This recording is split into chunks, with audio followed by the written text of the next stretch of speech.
पार भैया, ई जाने ला जग संसार भैया। छठी मैया के महिमा अपार भैया, ई जाने ला जग संसार भैया। छठी मैया के भक्ति से मिलेला शक्ति, छठी मैया के भक्ति से मिलेला मुक्ति।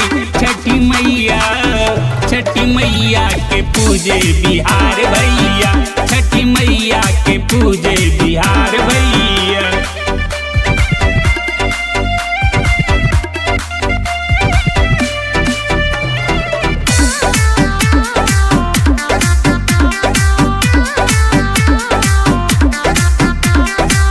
जब जब अइलहि कार्तिक महीनेवा, जगमग करे घर द्वार हो।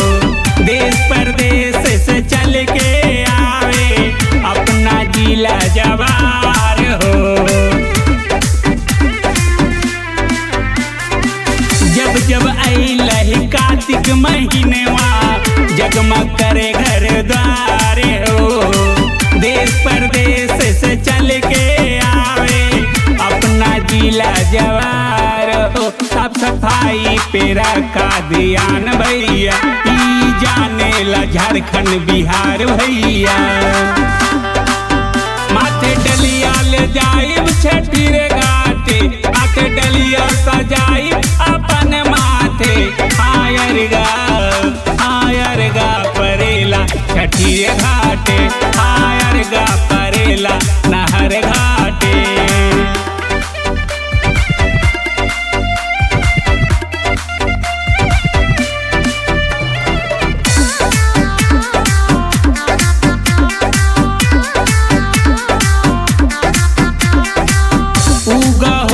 शुरू जाए देवा भक्ता करे पुकार हो।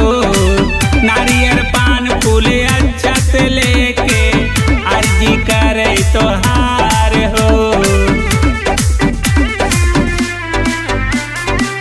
उगा हो शुरू जाए देवा भक्ता करे पुकार हो।